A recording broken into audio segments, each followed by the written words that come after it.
¿Sabías que hay actos que pueden abrir puertas espirituales por donde el enemigo entra para robar lo más valioso que Dios ha puesto en ti? La masturbación, aunque comúnmente vista como inofensiva, es uno de esos actos que, cuando se practica de forma continua y oculta, puede convertirse en una brecha que los demonios usan para atacar a los elegidos. En Juan 10:10 Jesús advierte: el ladrón no viene sino para hurtar, matar y destruir. Yo he venido para que tengan vida y para que la tengan en abundancia. Esta declaración nos revela el propósito destructivo del enemigo y nos invita a examinar aquellas áreas donde podríamos estar entregando terreno sin saberlo. Hoy revelaremos 5 cosas específicas que los demonios intentan robar a los elegidos que caen en la masturbación. Te mostraremos cómo identificar esas pérdidas, su impacto espiritual y lo que puedes hacer para cerrarle la puerta al enemigo. ¿Estás listo para entender lo que Dios tiene reservado para ti? Desde el momento en que el ser humano se aleja del diseño divino y permite que deseos ocultos gobiernen su voluntad, algo comienza a apagarse en su interior. No es inmediato, no es ruidoso, pero es real. Es como una lámpara que lentamente va perdiendo aceite. Al principio, la llama sigue allí, aún brilla, pero con cada noche, con cada acto oculto, con cada pensamiento que se esconde tras la cortina del placer solitario, la llama titubea. Y cuando se apaga por completo, no siempre se nota desde afuera, pero por dentro el alma lo sabe, porque ha comenzado a perder algo que antes le era natural: la capacidad de discernir entre lo que viene de Dios y lo que es una trampa del enemigo. El discernimiento espiritual no es una habilidad que se aprende en libros, ni una técnica que se perfecciona con práctica. Es un regalo, un fruto de la intimidad constante con el Espíritu Santo, una consecuencia directa de caminar en luz y verdad. En Hebreos 5:14 leemos: pero el alimento sólido es para los que han alcanzado madurez, para los que por el uso tienen los sentidos ejercitados en el discernimiento del bien y del mal. Es decir, que quienes se alimentan de la palabra, quienes rechazan el mal y abrazan la obediencia, desarrollan una sensibilidad especial para reconocer la voluntad de Dios en cada decisión, pensamiento y circunstancia. Pero ¿qué sucede cuando esta práctica de obediencia es reemplazada por una rutina secreta de pecado? La masturbación, aunque el mundo la disfrace de necesidad natural o expresión inofensiva, actúa como un velo que oscurece el espíritu. En el momento del acto, el alma se desconecta de lo eterno y se enfoca en lo carnal. No hay comunión, no hay oración, no hay palabra, solo una distracción íntima que deja residuos en el alma. Esos residuos, aunque invisibles, se acumulan. Y el resultado no es solo culpa o remordimiento, es pérdida de sensibilidad espiritual. Ya no se siente la convicción como antes, ya no se escuchan las advertencias del Espíritu, ya no se discierne la diferencia entre lo que es una oportunidad enviada por Dios y lo que es un anzuelo disfrazado.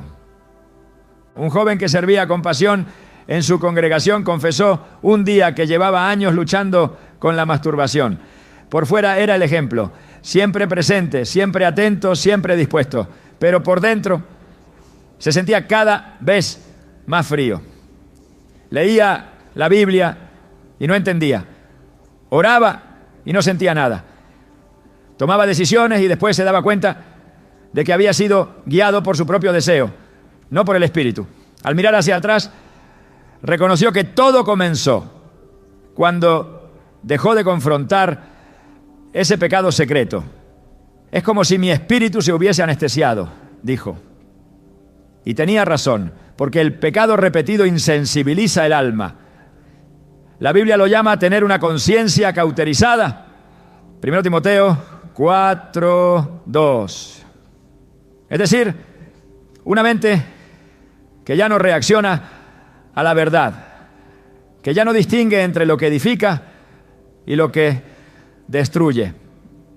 En Proverbios 4:23 se nos exhorta: sobre toda cosa guardada, guarda tu corazón, porque de él mana la vida. El corazón no se refiere aquí a las emociones, sino al centro de decisiones, al núcleo del alma donde se forman los juicios espirituales. Cuando ese corazón se contamina con imágenes, pensamientos, hábitos y prácticas que no glorifican a Dios, se va deformando, se va endureciendo, y cuando eso sucede ya no hay claridad. Se camina por la vida con una niebla constante, se interpretan las señales de Dios de forma errónea, se abren puertas que deberían estar cerradas, se confía en personas que no fueron enviadas por Dios, se toman caminos que parecen buenos, pero terminan en destrucción. Jesús dijo en Mateo 6:22-23: la lámpara del cuerpo es el ojo, así que si tu ojo es bueno, todo tu cuerpo estará lleno de luz, pero si tu ojo es maligno, todo tu cuerpo estará en tinieblas. Así que si la luz que hay en ti es tinieblas, ¿cuántas no serán las mismas tinieblas? Este pasaje tiene un poder profundo cuando lo conectamos con el tema que nos ocupa. Si la mente, el ojo espiritual, se llena de imágenes sexuales, de pensamientos impuros, de fantasías solitarias, entonces el cuerpo entero cae en oscuridad. Y lo más peligroso no es estar en tinieblas. Lo más peligroso es creer que aún se tiene luz cuando ya no está. Es pensar que se escucha a Dios cuando en realidad se está siguiendo la voz del deseo. Es afirmar que se tiene paz cuando en realidad se está anestesiado por el pecado repetido. Hay personas que han comenzado relaciones sentimentales bajo una supuesta guía divina y más tarde descubren que fue la carne quien habló. Hay quienes han tomado decisiones ministeriales creyendo tener una visión clara, pero en el fondo estaban escapando de la voz que les pedía rendición total. Todo esto es fruto de un discernimiento contaminado. Y esa contaminación, en muchos casos, tiene su raíz en la impureza sexual no confesada. La masturbación constante alimenta el alma con deseos que se oponen al espíritu. Romanos 8:5 lo dice sin rodeos: porque los que son de la carne piensan en las cosas de la carne, pero los que son del espíritu, en las cosas del espíritu. En otras palabras, no se puede estar pensando en lo carnal y esperar tener claridad espiritual. No se puede llenar la mente de placer egoísta y pretender que el Espíritu Santo susurre dirección divina. No se puede vivir alimentando la carne en secreto y esperar tener autoridad para discernir lo que viene de Dios y lo que no. Por eso, muchos que un día eran guiados por el Espíritu hoy caminan en círculos. Sus decisiones están vacías. Sus oraciones son mecánicas. Sus sueños ya no tienen interpretación. Su pasión por lo sagrado ha sido reemplazada por una rutina de culpabilidad y promesas rotas. La historia de Sansón es una advertencia viva para los que juegan con lo sagrado mientras alimentan lo sensual. Sansón era un hombre apartado desde el vientre, un nazareo, ungido, con una fuerza sobrenatural. Pero también tenía una debilidad por los placeres sexuales. Esa debilidad no solo lo llevó a la ruina emocional, sino que afectó directamente su discernimiento. En Jueces 16:20 leemos una de las frases más tristes de toda la Biblia. Y ella le dijo: Sansón, los filisteos sobre ti. Y luego que despertó de su sueño se dijo: esta vez saldré como las otras y me escaparé. Pero él no sabía que Jehová ya se había apartado de él. No sabía, no discernió, no sintió el cambio, porque su sensibilidad espiritual ya estaba destruida. Eso es lo que sucede cuando se vive una vida dual. Cuando por fuera se canta, se predica, se aconseja, pero por dentro se alimenta un hábito que el Espíritu ha señalado una y otra vez. Se pierde la capacidad de percibir cuando Dios se aleja. Se pierde la alarma espiritual, se pierde la voz interna que grita peligro cuando nos acercamos a un abismo. Y cuando eso se pierde, el enemigo avanza sin resistencia. Porque el discernimiento no es un lujo para los espirituales. Es una necesidad para los elegidos. Muchos se preguntan por qué ya no sueñan con mensajes de Dios, por qué no sienten lo mismo al orar, por qué la Biblia parece cerrada. Y la respuesta, aunque dolorosa, es sencilla. Cuando hay pecado oculto, el canal se obstruye. Dios sigue hablando, pero el corazón ya no escucha. El espíritu sigue guiando, pero la carne grita más fuerte. Y mientras tanto los demonios roban dirección, claridad, paz, propósito, roban decisiones correctas, roban relaciones divinas, roban oportunidades que estaban listas para manifestarse, pero fueron saboteadas por un alma contaminada. El enemigo no necesita poseer a alguien para destruirlo, solo necesita que esa persona se mantenga lo suficientemente distraída como para no discernir su propia caída. Es como un veneno lento que adormece los sentidos. Al principio todo parece igual, pero un día despiertas y ya no sabes quién eres, qué haces ni hacia dónde vas. Esa es la consecuencia de perder el discernimiento. Y esa pérdida comienza con pequeños hábitos, como mirar imágenes indebidas, como fantasear en secreto, como entregarse una y otra vez a un acto que promete alivio, pero deja un vacío más grande. Pero hay esperanza, porque el mismo Dios que advirtió a Sansón también restauró a David. El mismo espíritu que se apartó de Saúl fue el que levantó a Pedro después de su traición. No importa cuán lejos hayas llegado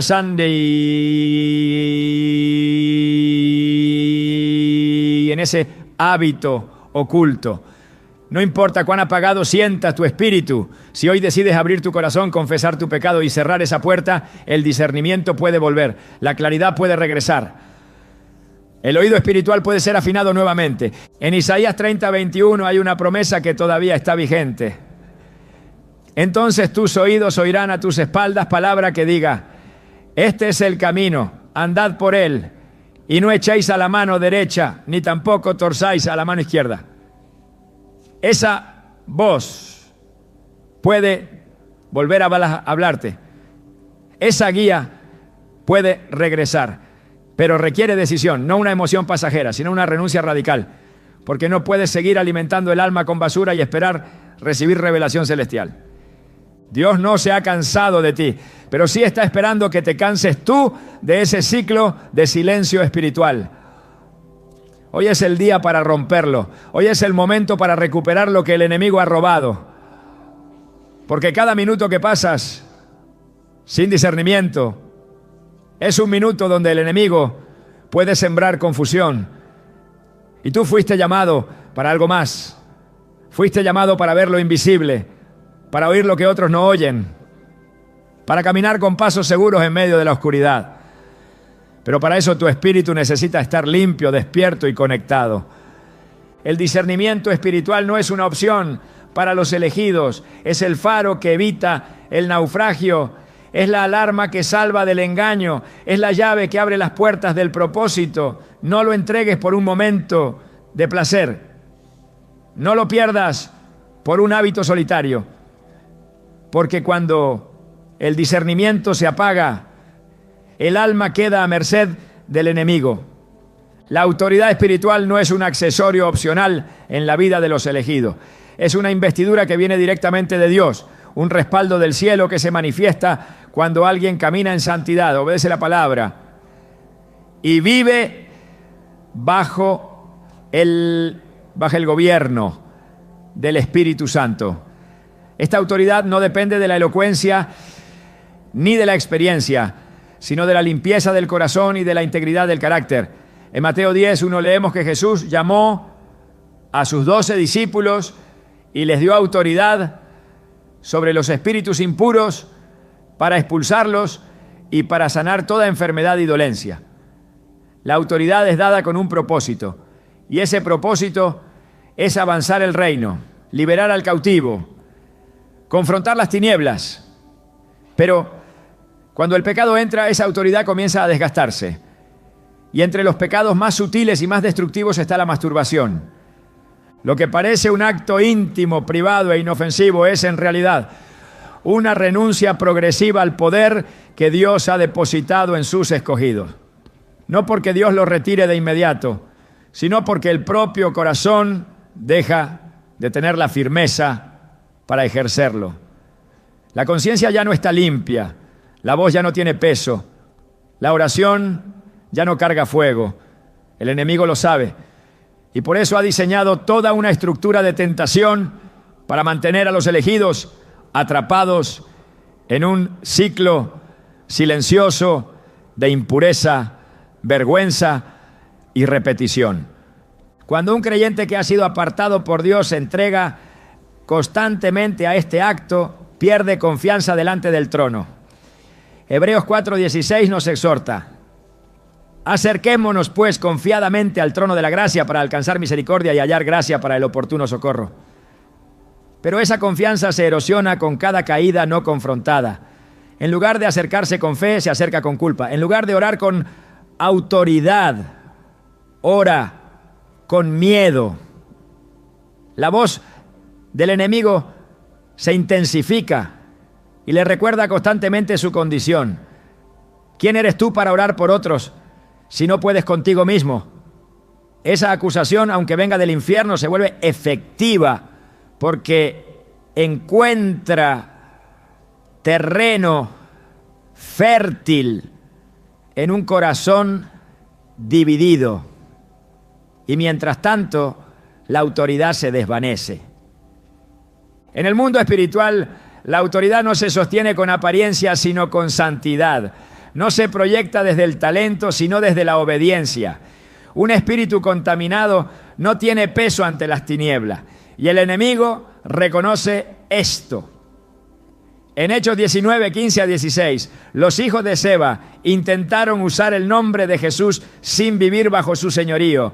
Y el espíritu malo les respondió: a Jesús conozco y sé quién es Pablo, pero vosotros, ¿quiénes sois? Luego el hombre endemoniado los atacó y los dejó heridos. Este pasaje revela una verdad ineludible. El mundo espiritual responde a la identidad y la autoridad, no a las palabras vacías. Y esa autoridad no puede coexistir con una vida doble. La masturbación, cuando se convierte en hábito, quiebra el testimonio interno, contamina la conciencia y debilita el manto de autoridad que Dios ha puesto sobre sus siervos. Cada vez que se cede ante ese impulso, no solo se peca contra el cuerpo, como lo advierte 1 Corintios 6, 18, sino que se le cede al enemigo un espacio más dentro del territorio espiritual que Dios había asignado al creyente. El enemigo no necesita arrebatarlo todo de una vez, le basta con dividir el corazón y lo hace poco a poco. Lo que antes era una oración con fuego se convierte en un susurro tibio. Lo que antes era una convicción firme se vuelve una duda constante y la persona comienza a retirarse. No lo hace públicamente, pero sí en lo profundo. Ya no ora por otros con la misma fe. Ya no reprende al enemigo con la misma autoridad. Ya no intercede con la misma pasión, porque algo dentro se ha quebrado. La palabra de Dios establece que somos embajadores de Cristo, 2 Corintios 5:20, representantes de su reino en la tierra. Y un embajador no puede representar con eficacia a un reino que ya no gobierna su corazón. Cuando el enemigo logra introducir este tipo de pecado secreto, el creyente ya no representa el reino con integridad, sino con hipocresía. Y esa hipocresía, aunque no sea evidente ante los ojos de los hombres, es claramente visible en el mundo espiritual. Por eso muchos oran y no ven resultados, predican y no hay transformación, reprenden y no hay reacción, porque el respaldo que viene del cielo solo permanece sobre aquellos que caminan en verdad. Y la masturbación habitual descalifica espiritualmente, porque es una forma de rendirse al deseo personal antes que al dominio del espíritu. En Romanos 13:14 se nos ordena: vestíos del Señor Jesucristo y no proveáis para los deseos de la carne, No se trata de luchar con las fuerzas humanas, sino de vivir bajo la cobertura de Cristo, lo que implica renunciar a todo lo que alimenta la carne. Cuando esa cobertura se debilita, la autoridad desaparece. No porque Dios haya cambiado, sino porque el hombre ha bajado la guardia, y cuando no se ejerce la autoridad, el terreno ganado comienza a perderse. Lo que antes se había conquistado en oración se vuelve a perder por negligencia espiritual. La masturbación crea una división interna que impide al creyente ejercer dominio sobre su entorno espiritual. En Santiago 1:8 se nos dice que el hombre de doble ánimo es inconstante en todos sus caminos. Esa inconstancia no se limita a lo emocional, sino que tiene un efecto directo sobre la autoridad. Porque donde hay doblez no hay firmeza. Donde hay duplicidad no hay alineación con el Espíritu. Y sin esa alineación las palabras se vacían, las oraciones pierden efectividad y las decisiones espirituales carecen de dirección. La autoridad espiritual solo puede ejercerse desde un lugar de integridad. No es una cuestión de fuerza, sino de posición delante de Dios. Cuando el enemigo ve que alguien ha comprometido esa posición a través del pecado repetido, lo ataca con mayor intensidad. Porque sabe que ya no hay cobertura sólida, ya no hay escudo, ya no hay respaldo. Esa persona se convierte en blanco fácil. Y lo más peligroso no es el ataque, sino la incapacidad para resistirlo. Porque cuando se ha perdido la autoridad, el creyente se encuentra desarmado en medio de una batalla espiritual que nunca se detiene.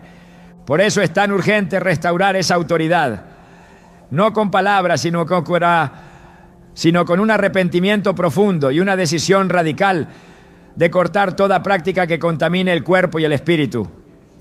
2 Corintios 7:1 nos exhorta: purifiquémonos de toda contaminación de carne y de espíritu, perfeccionando la santidad en el temor de Dios. La pureza no es una meta idealista, es una condición necesaria para ejercer autoridad. Sin pureza no hay fuego, sin santidad no hay poder, sin integridad no hay respaldo del cielo, y donde no hay respaldo no hay victoria. La masturbación, aunque se realice en secreto, grita en el mundo espiritual. Es una señal de acceso para los demonios, una rendición del territorio interno, una cesión voluntaria del trono del alma. Y una vez que ese trono es tomado por el deseo, la voz profética se apaga, la oración se enfría, la autoridad se disuelve, no de un día para otro, sino lentamente, como la sal que pierde su sabor, como el metal que se oxida, como el guerrero que deja su espada y no se da cuenta de que ya no la puede levantar. Jesús no entregó autoridad a discípulos perfectos, pero sí a discípulos rendidos. Pero cuando el corazón se divide, ya no hay rendición, hay resistencia, hay excusas, hay justificaciones, y esas justificaciones abren la puerta a la tolerancia del pecado. Esa tolerancia, a su vez, anula la efectividad espiritual, porque el enemigo no necesita que niegues a Dios, le basta con que toleres aquello que Dios aborrece. Y entre esas cosas, el uso impuro del cuerpo que fue creado para glorificarle ocupa un lugar central. Primera carta a los Corintios 6, 19 a 20 declara: ¿o ignoráis que vuestro cuerpo es templo del Espíritu Santo, el cual está en vosotros? No sois vuestros, porque habéis sido comprados por precio. Glorificad, pues, a Dios en vuestro cuerpo. Este mandato no es simbólico, es literal. El cuerpo es templo, no un sitio para placeres ocultos, sino para la presencia manifiesta de Dios. Cuando se utiliza para satisfacer impulsos carnales, ese templo se contamina. Y donde hay contaminación, el fuego se apaga. Donde el fuego se apaga, la autoridad se desvanece. Y donde no hay autoridad, el enemigo domina. La autoridad no se clama, se cultiva, no se exige, se honra, no se sostiene con títulos, sino con vida en el Espíritu. Cada acto de obediencia fortalece esa autoridad, cada decisión de pureza la refuerza, pero cada concesión al pecado la debilita. Cada recaída no confrontada la desgasta. Hasta que un día el creyente se convierte en una sombra de lo que fue. Aún predica, aún canta, aún sirve, pero sin peso, sin impacto, sin frutos eternos. Porque lo que sostiene todo eso no es la actividad externa, sino la condición del corazón delante de Dios. Por eso es tiempo de regresar al altar, no al altar público, sino al altar secreto, donde se decide en lo oculto renunciar a lo que contamina, donde se clama por limpieza verdadera, donde se reconoce que sin santidad no hay fuego y sin fuego no hay victoria. Es tiempo de recuperar lo que el enemigo ha robado, porque Dios no ha cambiado, su poder no se ha reducido, su autoridad sigue disponible, pero solo para aquellos que están dispuestos a vivir conforme a su voluntad, incluso en lo más íntimo. El llamado profético no es un concepto simbólico ni una expresión espiritual genérica. Es una asignación precisa, establecida por Dios antes del nacimiento, diseñada para impactar generaciones, transformar ambientes y revelar el corazón del cielo en la tierra. Jeremías 1:5 lo declara con una solemnidad incuestionable. Antes que te formase, en el vientre te conocí, y antes que nacieses, te santifiqué, te di por profeta a las naciones. Esta afirmación revela que todo llamado comienza en la eternidad. No es producto del esfuerzo humano, ni de la preparación intelectual, ni de una circunstancia aleatoria. Es un designio divino, inscrito en los libros del cielo, esperando una vida limpia para ser activado con poder. Pero así como el cielo establece destinos, el infierno organiza estrategias para impedir que esos llamados se cumplan. Uno de los métodos más eficaces que el enemigo ha utilizado para frenar los propósitos proféticos es infiltrar el alma del elegido con una práctica repetitiva que contamina la pureza espiritual desde la raíz, la masturbación. Este acto revestido de placer temporal es una trampa construida con meticulosidad para alterar el ritmo de crecimiento, silenciar la voz del Espíritu y retrasar, o en muchos casos anular, la manifestación del llamado divino. El llamado profético requiere una conexión constante con el cielo. Es imposible hablar de parte de Dios sin estar en comunión con Él. Es impensable declarar la voluntad divina si el corazón está dividido entre lo santo y lo profano. La práctica habitual de la masturbación interrumpe esa comunión, no de forma escandalosa, sino progresiva, como una sombra que se extiende lentamente, cubre la visión, distorsiona el discernimiento y apaga la convicción. El alma comienza a llenarse de pensamientos que no vienen del cielo.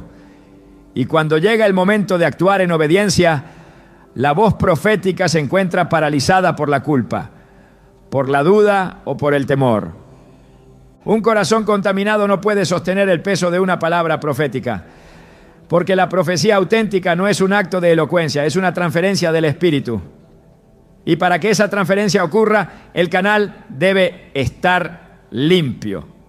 Cuando el enemigo logra mantener a un elegido atado a este pecado, lo que hace en realidad es mantenerlo desconectado del fluir profético.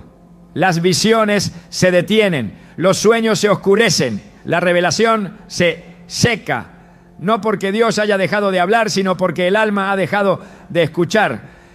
Primera Samuel 3, uno describe una época crítica en la historia de Israel. La palabra de Jehová escaseaba en aquellos días. No había visión con frecuencia. Esta escasez no era consecuencia de una falta de necesidad, sino de una desconexión espiritual generalizada. Cuando el pecado domina, la visión desaparece, y donde no hay visión no hay dirección. El llamado profético se vuelve entonces una carga sin propósito, una asignación sin ejecución. No se puede liberar lo que no se ha recibido. No se puede hablar en nombre del cielo si el corazón está atado a la tierra. El enemigo no teme a aquellos que conocen su llamado. Teme a aquellos que viven de forma digna de ese llamado. Efesios 4:1 nos exhorta a vivir así. Os ruego que andéis como es digno de la vocación con que fuisteis llamados. Dignidad no es perfección, es integridad, es coherencia, es renunciar a todo aquello que impide caminar con libertad en la voluntad de Dios. La masturbación, cuando se convierte en parte del patrón diario, establece una cadena invisible que detiene el avance profético. Se ora pero no se oye, se ayuna pero no se rompe, se busca pero no se encuentra, porque el alma está dividida entre el deseo de cumplir el llamado y el hábito que lo frustra. El llamado profético requiere un nivel elevado de sensibilidad espiritual. Dios confía sus secretos a los íntimos, no a los distraídos. En Amós 3:7 se revela este principio. Porque no hará nada Jehová el Señor sin que revele su secreto a sus siervos, los profetas. Para que esos secretos sean revelados, el corazón debe estar disponible, limpio, consagrado. Cuando ese corazón está saturado de imágenes, pensamientos y prácticas impuras, no puede retener la carga del cielo, no puede discernir los tiempos, no puede interceder con fuego, no puede hablar con autoridades. El enemigo lo sabe. Por eso no busca destruir con un solo golpe. Busca desviar con repetición. Una práctica aparentemente inofensiva, realizada en secreto, repetida cada día, se convierte en un grillete que amarra los pies del llamado. Y mientras el cuerpo se satisface, el espíritu se apaga. Gálatas 5:16-17 lo expone con claridad. Andad en el espíritu y no satisfagáis los deseos de la carne. Porque el deseo de la carne es contra el espíritu. No se puede avanzar en ambos caminos al mismo tiempo. O se alimenta la carne o se fortalece el espíritu. Pero uno siempre dominará al otro. Cuando se alimenta la carne con masturbación constante, el fruto es visible. La palabra pierde vida, la oración se vuelve monótona. El fuego del altar interno se enfría. Y en ese ambiente el llamado profético se convierte en una carga sin respaldo. Las instrucciones que antes eran claras se tornan confusas. Las decisiones que antes venían acompañadas de paz ahora generan ansiedad. El gozo de servir se transforma en rutina. Y lo que Dios diseñó como una vida de impacto eterno se reduce a un ciclo de luchas internas sin avance. Isaías 6 relata el momento en que el profeta recibe su comisión. Antes de ser enviado, tuvo que experimentar una limpieza profunda. En el versículo 5, Isaías exclama: ¡ay de mí, que soy muerto! Porque siendo hombre inmundo de labios, han visto mis ojos al Rey. Y en el versículo 7, uno de los serafines toca sus labios con un carbón encendido y declara: he aquí que esto tocó tus labios y es quitada tu culpa y limpio tu pecado. Solo después de esa purificación pudo escuchar la voz que decía: ¿a quién enviaré? Y responder con certeza: heme aquí, envíame a mí. Este patrón se repite en cada vida que ha sido llamada a aportar una voz profética. Primero la limpieza, luego la comisión. El problema no es tener debilidades, el problema es no confrontarlas. La masturbación habitual no es simplemente una caída ocasional, es una señal de que hay una rendición interna a un deseo que no proviene de Dios. Y esa rendición desactiva la gracia que sostiene el llamado. Dios no unge al desobediente. No respalda al que juega con lo sagrado. No acelera a quien ha decidido estancarse por comodidad. El llamado profético tiene urgencia, pero también tiene condiciones. Y una de ellas es la pureza. En 2 Timoteo 2:21 se establece una condición innegociable. Si alguno se limpia de estas cosas, será instrumento para honra, santificado, útil al Señor y dispuesto para toda buena obra. La utilidad en el reino está vinculada directamente a la limpieza del corazón. No basta con el conocimiento, no basta con el deseo. Es necesario vivir separado, apartado, libre de toda práctica que ensucie el templo del Espíritu. Solo así la voz profética puede resonar con claridad, con poder y con efectividad. El enemigo no necesita hacer que el elegido renuncie a su llamado. Le basta con que lo retrase, le basta con que lo dude, le basta con que lo practique sin pasión, sin fuego, sin convicción, y lo logra manteniéndolo en ciclos repetitivos de impureza. Cuando el llamado se ejerce desde un lugar de contaminación, se vuelve ruido, ya no transforma, ya no edifica, ya no sacude, porque Dios no unge estructuras fracturadas. La unción fluye donde hay integridad. El mensaje impacta donde hay pureza. La profecía transforma donde hay santidad. Es tiempo de levantar la voz, pero también de revisar el corazón. Es tiempo de avanzar en el llamado, pero también de renunciar a todo lo que lo interrumpe. Dios sigue llamando, su voz no se ha apagado, su propósito no ha cambiado, pero necesita vasijas limpias, necesita corazones rendidos, necesita bocas purificadas. El llamado está ahí, la unción está disponible, pero la pregunta sigue siendo la misma. ¿Hay disposición para dejar atrás el pecado secreto y caminar en obediencia radical?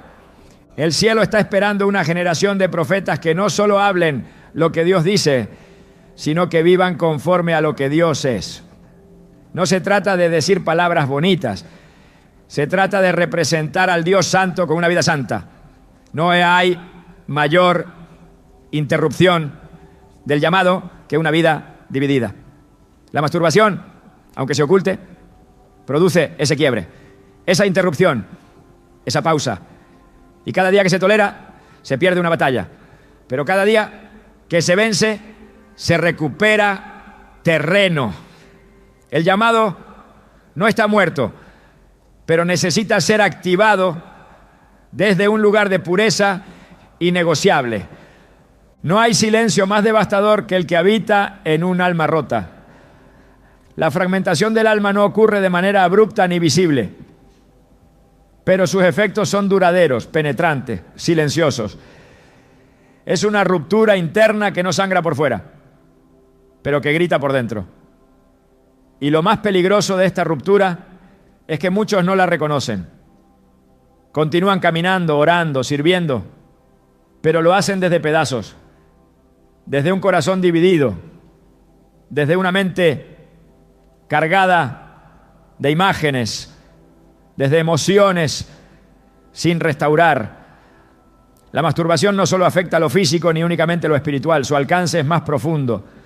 Penetra el alma, divide su estructura y deja al elegido funcionando por inercia, pero sin plenitud. La Biblia enseña en Hebreos 4:12 que la palabra de Dios es viva y eficaz y más cortante que toda espada de dos filos.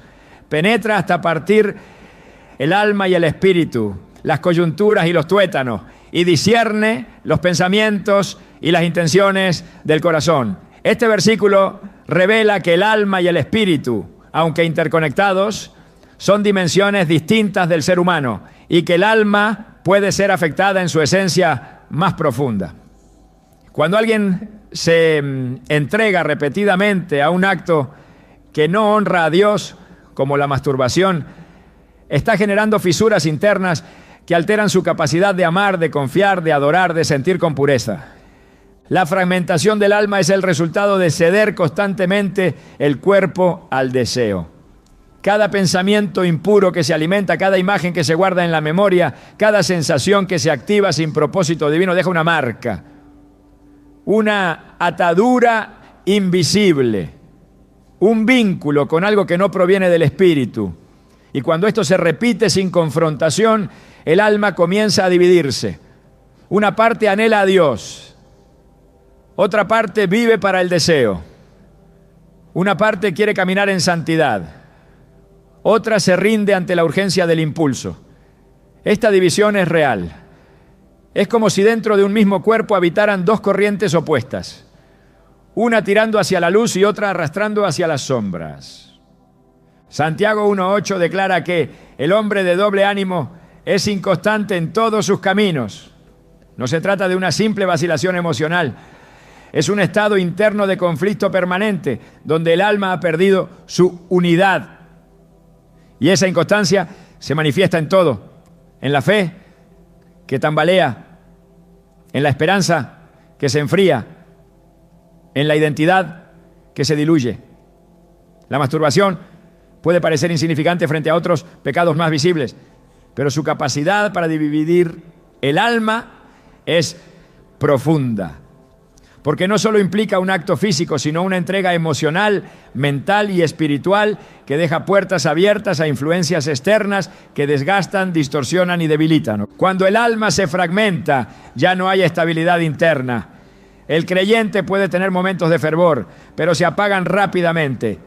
Puede tomar decisiones firmes, pero se revierte ante la próxima tentación. Puede llorar en el altar, pero volver al mismo hábito a los pocos días, no porque no ame a Dios, sino porque su alma ya no tiene una estructura sólida, está dividida, y esa división es aprovechada por el enemigo para sembrar duda, confusión, ansiedad y desaliento.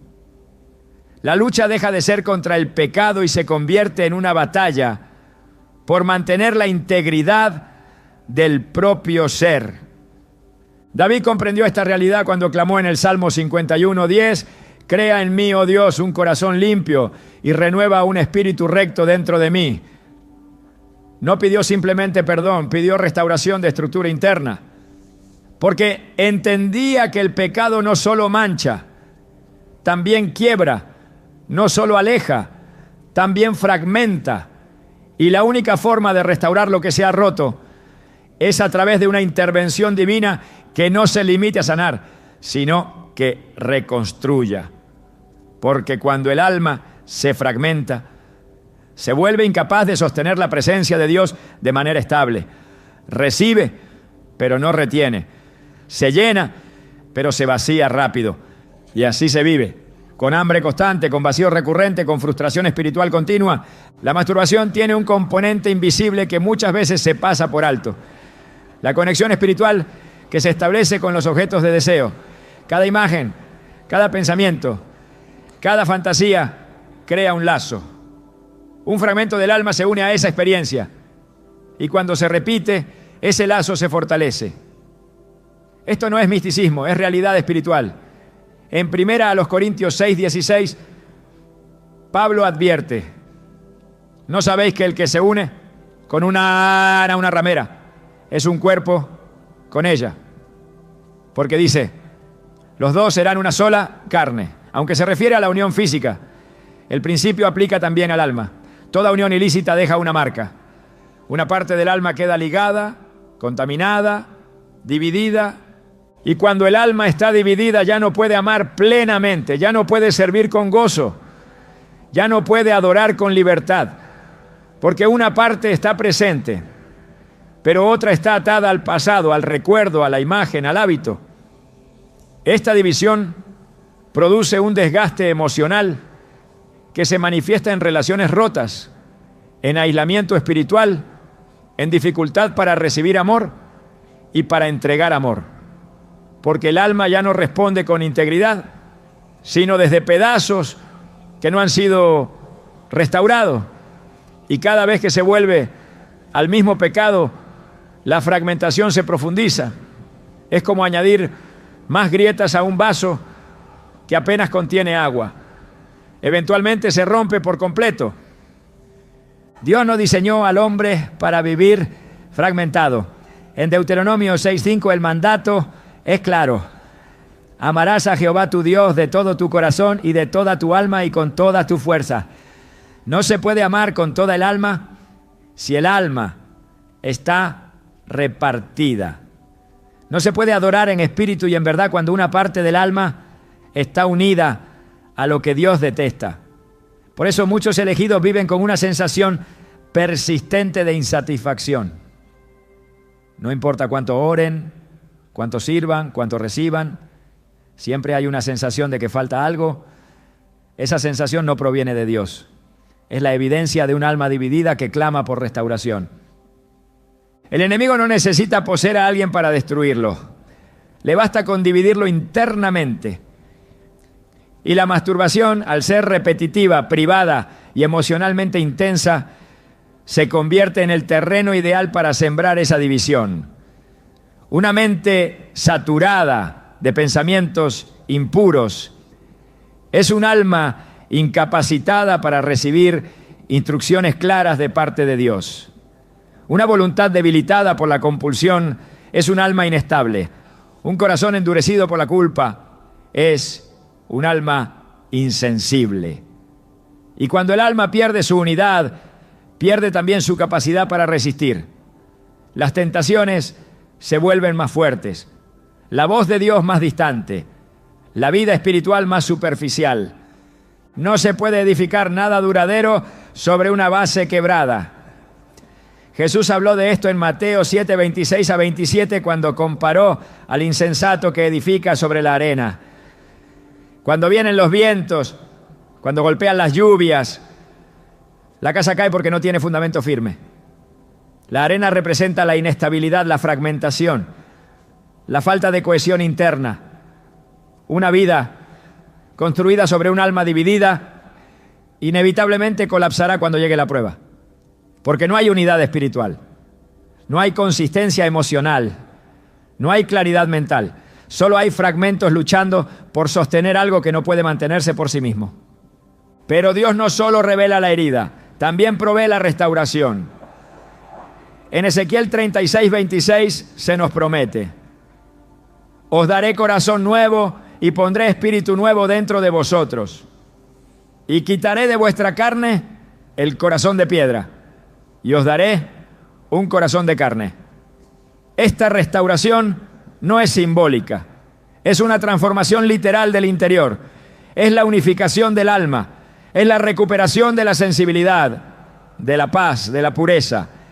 Pero esta transformación no ocurre mientras se tolera el pecado que produce la fragmentación. No se puede sanar lo que no se renuncia. No se puede unificar lo que se sigue dividiendo cada día. Dios quiere sanar el alma, pero el primer paso es cerrar las puertas por donde entró la división.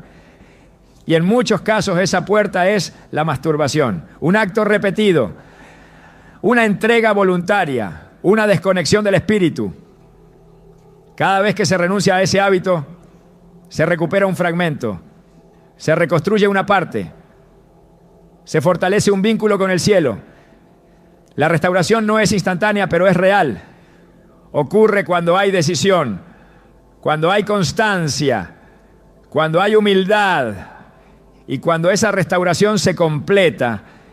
El alma vuelve a cantar, vuelve a sentir, vuelve a fluir, vuelve a adorar con libertad.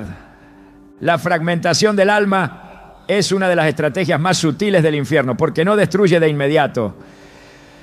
Solo divide, solo dispersa, solo desgasta. Y mientras lo hace, el enemigo avanza, porque sabe que un alma dividida no puede resistir, no puede avanzar, no puede conquistar. Pero la promesa de Dios es más fuerte que cualquier estrategia del infierno. Joel 2:25 declara: y os restituiré los años que comió la oruga, el saltón, el revoltón y la langosta. Esa restitución incluye el alma, incluye los fragmentos, incluye las partes que se perdieron en momentos de debilidad, de confusión, de oscuridad. Todo puede ser restaurado, pero comienza con una decisión: cerrar la puerta al pecado que divide. El gozo del Señor no es una emoción pasajera ni una actitud optimista. Es una fuerza espiritual, una evidencia de comunión profunda, un fruto directo de vivir en alineación con la voluntad de Dios. Nehemías 8:10 lo declara con claridad: el gozo de Jehová es vuestra fuerza. Esa fuerza no viene de las circunstancias ni de la ausencia de problemas, sino de una conexión continua con la presencia del Altísimo. Cuando esa conexión se interrumpe, el alma comienza a debilitarse y el gozo cede su lugar al vacío, a la culpa, a la ansiedad. Y pocos pecados silenciosos tienen la capacidad de secar esa fuente como lo hace la masturbación. La práctica persistente de este acto va drenando la paz interior, porque desconecta al espíritu de su fuente de consuelo. No es una desconexión inmediata, sino progresiva. Es como una brisa que al principio es casi imperceptible, pero que con el tiempo se convierte en un viento que arrastra toda certeza. El alma que antes encontraba deleite en la oración, ahora lucha por sostener un pensamiento sin distracciones. El corazón que antes reposaba en la palabra, ahora se agita con culpa y duda.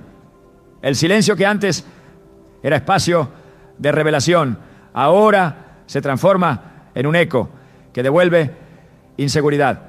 La paz que sobrepasa todo entendimiento no se sostiene en un ambiente contaminado. Filipenses 4:7 afirma que esa paz guardará vuestros corazones y vuestros pensamientos en Cristo Jesús. Pero cuando los pensamientos están saturados de imágenes y deseos no confrontados, el corazón deja de ser guardado y la mente se convierte en campo de batalla. La paz se rompe y el enemigo toma ventaja, porque donde no hay paz, hay vulnerabilidad. Donde no hay gozo, hay espacio para la tristeza, para la apatía, para el desgaste emocional. Y el creyente, aun con buenas intenciones, comienza a perder el brillo, la fuerza, la pasión. El Espíritu Santo produce gozo. Gálatas 5:22 lo presenta como uno de los frutos esenciales de una vida guiada por Él. Pero ese fruto necesita terreno fértil. No se manifiesta en un alma dividida ni en una mente invadida por la impureza. El gozo no sobrevive en ambientes donde la conciencia está en guerra constante con la culpa, porque el alma no puede disfrutar de la presencia de Dios si está ocultando aquello que lo entristece. Efesios 4:30 nos advierte: y no contristéis al Espíritu Santo de Dios. La tristeza del espíritu se manifiesta como ausencia de gozo, como pérdida de sensibilidad, como apagamiento progresivo de la vida interior. El enemigo entiende que un creyente sin gozo es un creyente sin fuerza. Sin paz, las decisiones se vuelven erráticas. Sin gozo, el servicio se convierte en obligación. Sin paz, la adoración pierde profundidad. Sin gozo, la fe comienza a tambalear. Por eso el ataque a través de la masturbación no solo busca contaminar el cuerpo, sino debilitar el alma. Robar el gozo que da fuerza, romper la paz que da dirección. Y lo hace en silencio, sin estridencias, sin anuncios, pero con efectividad. David, después de su pecado, clamó en el Salmo 51:12 con una petición que revela la profundidad de su herida espiritual. Vuélveme el gozo de tu salvación. No pidió riquezas, ni posición, ni protección. Pidió recuperar lo que su pecado le había quitado, el gozo. Porque entendía que sin ese gozo no podía continuar. No se puede caminar en victoria cuando el corazón está amordazado por la culpa. No se puede disfrutar de la gracia cuando el alma se siente separada. El gozo y la paz no son añadidos. Son indicadores de salud espiritual. Su ausencia es una señal de alerta que no debe ser ignorada. Una vida cristiana sin gozo no es vida, es religión. Una fe sin paz no es confianza, es ritual. Y muchas veces lo que ha robado ese gozo no es la prueba externa, sino el pecado secreto. Ese acto que se repite en las sombras y que después produce vergüenza, tristeza y desconexión. El enemigo no teme al creyente que sabe versículos, sino al que los vive con un corazón limpio. Porque ese es el que resiste, ese es el que avanza, ese es el que porta luz. Pero cuando el gozo se pierde, la luz se opaca.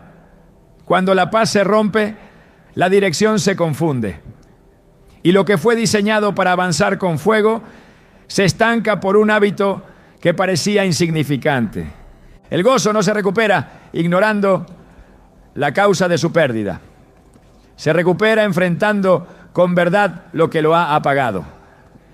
En el 1 Juan 1:9 hay una promesa restauradora.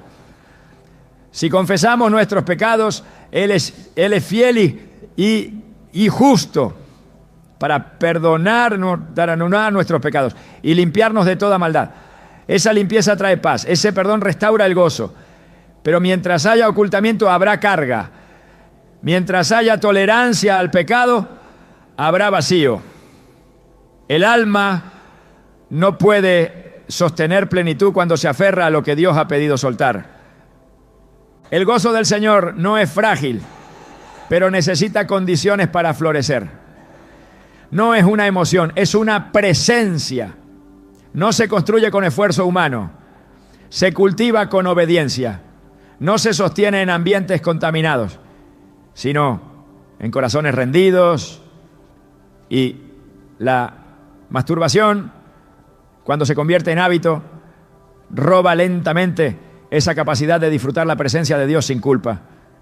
Quita la paz que permite descansar en la voluntad divina y en su lugar introduce una tensión constante entre lo que se sabe que está mal y lo que se desea dejar, pero no se suelta. El alma fue diseñada para vivir en paz, no en conflicto permanente. Fue creada para regocijarse en Dios, no para batallar con sombras internas. Pero cada vez que se permite un acto que contamina, se fortalece ese conflicto y se debilita esa alegría. El enemigo no necesita arruinar toda la vida de un creyente para frenar su propósito. Le basta con quitarle la paz y el gozo, porque sin eso, la vida cristiana pierde su esencia. Y cuando eso ocurre, el creyente comienza a alejarse, a enfriarse, a desconectarse. Y todo comenzó con una rendición que parecía pequeña. La batalla espiritual no es una metáfora, es una realidad permanente. Cada día el alma se enfrenta a fuerzas invisibles que buscan debilitar su integridad, su comunión, su propósito. Efesios 6:11 lo dice con firmeza: vestidos de toda la armadura de Dios para que podáis estar firmes contra las acechanzas del diablo. Esta armadura no es decorativa, es esencial. Sin ella, el creyente no tiene defensa, no tiene resistencia, no tiene protección. Pero esa armadura no se sostiene con palabras, se fortalece con obediencia. Y uno de los actos que más la deteriora es la masturbación. Cada componente de la armadura espiritual representa un principio inquebrantable: verdad, justicia, paz, fe, salvación y la espada del Espíritu. Pero cuando el pecado entra, esos principios comienzan a erosionarse. El cinturón de la verdad se afloja cuando se vive en secreto. La coraza de justicia se resquebraja con cada acto que no honra a Dios. El calzado de la paz pierde firmeza cuando la culpa gobierna el corazón. El escudo de la fe se debilita con la duda que provoca la caída constante. El yelmo de la salvación se desplaza cuando el enemigo siembra acusación. Y la espada del Espíritu se apaga cuando la palabra ya no tiene efecto en un corazón dividido. El enemigo no necesita despojar a un creyente de su armadura de forma directa. Le basta con que ese creyente deje de cuidarla. La masturbación constante produce ese descuido espiritual. Porque mientras se repite el pecado, el alma se distrae, la conciencia se entumece y la oración pierde fuerza. Y sin oración no hay revestimiento. Sin comunión no hay cobertura. El creyente comienza a caminar expuesto, vulnerable, sin protección. Y cuando la prueba llega, no tiene con qué resistir. En Efesios 6:13 la Escritura exhorta: tomad toda la armadura de Dios para que podáis resistir en el día malo. Ese día no se anuncia, no se programa, llega. Y cuando llega, la diferencia entre permanecer o caer está en el estado de la armadura. Por eso el enemigo trabaja anticipadamente. Busca que el creyente no tenga fuerza para ese día, que llegue sin escudo, sin coraza, sin verdad. Y lo logra sembrando hábitos ocultos que consumen el espíritu desde dentro. Lo logra haciendo creer que no pasa nada, que es algo personal, que no afecta a nadie más. Pero lo que está en juego no es solo la pureza, es la defensa espiritual, es la capacidad de resistir. La armadura espiritual no es un regalo automático, es un compromiso diario. Se limpia con verdad, se pule con oración, se fortalece con decisión y se pierde con descuido. La masturbación no es simplemente una falta de dominio, es una grieta en el escudo, un agujero en la coraza, una fisura en el yelmo. Y mientras se permite que esa grieta crezca, el enemigo encuentra el acceso. Porque la armadura no solo protege del ataque, también impone respeto en el mundo espiritual. Cuando está intacta, el infierno retrocede, pero cuando está rota, los demonios avanzan. Por eso es urgente restaurarla, urgente volver a tomar cada pieza con firmeza, volver a caminar en verdad, vivir en justicia, habitar en paz, sostener la fe, afirmar la salvación y empuñar la palabra. No se trata de un acto simbólico, sino de una condición real del alma. La armadura no es visible, pero su efecto es tangible y su pérdida es letal, porque sin ella no hay batalla que se pueda ganar. Cuando el enemigo roba, no lo hace de manera inmediata, lo hace lentamente, con estrategia, con persistencia. Su intención no es simplemente arrebatar una bendición temporal, sino neutralizar una identidad eterna. El ataque no es contra un hábito, es contra un destino. La masturbación no es solo una puerta abierta, es un terreno cedido que el infierno usa para callar la voz de los elegidos, desactivar su propósito y romper su comunión con el cielo. Pero lo más peligroso no es lo que se ha perdido, sino lo que aún está en riesgo si no se levanta una decisión radical. Dios no llama a personas perfectas, llama a corazones dispuestos. Pero cuando ese corazón se entrega al silencio, a la repetición, al engaño del placer momentáneo, comienza a apagarse la llama de la sensibilidad espiritual. Y esa llama es la que distingue a los escogidos, no solo por lo que hacen, sino por lo que portan. La unción no reposa en quienes aparentan victoria, sino en quienes deciden pelear su guerra secreta con convicción, sin excusas, sin tregua. El enemigo quiere que el pecado se vuelva identidad, que el fracaso se vuelva normal, que el ciclo nunca se confronte, porque mientras el pecado se repite, el creyente se acostumbra. Y una vez que se acostumbra, deja de luchar. Pero Dios no está buscando conformidad, está llamando a guerreros. No necesita habilidad, necesita entrega. No busca perfección, busca rendición.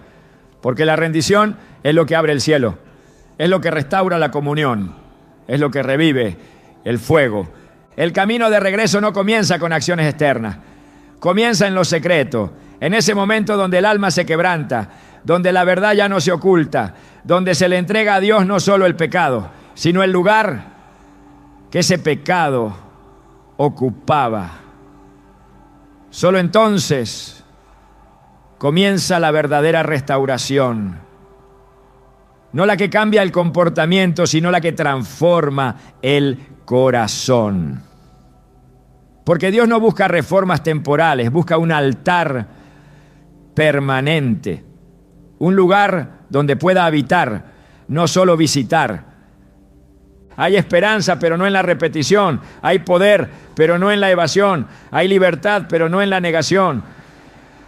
La libertad viene cuando se expone la oscuridad a la luz, cuando se elige obedecer, incluso cuando duele, cuando se deja morir lo que ha estado matando en silencio.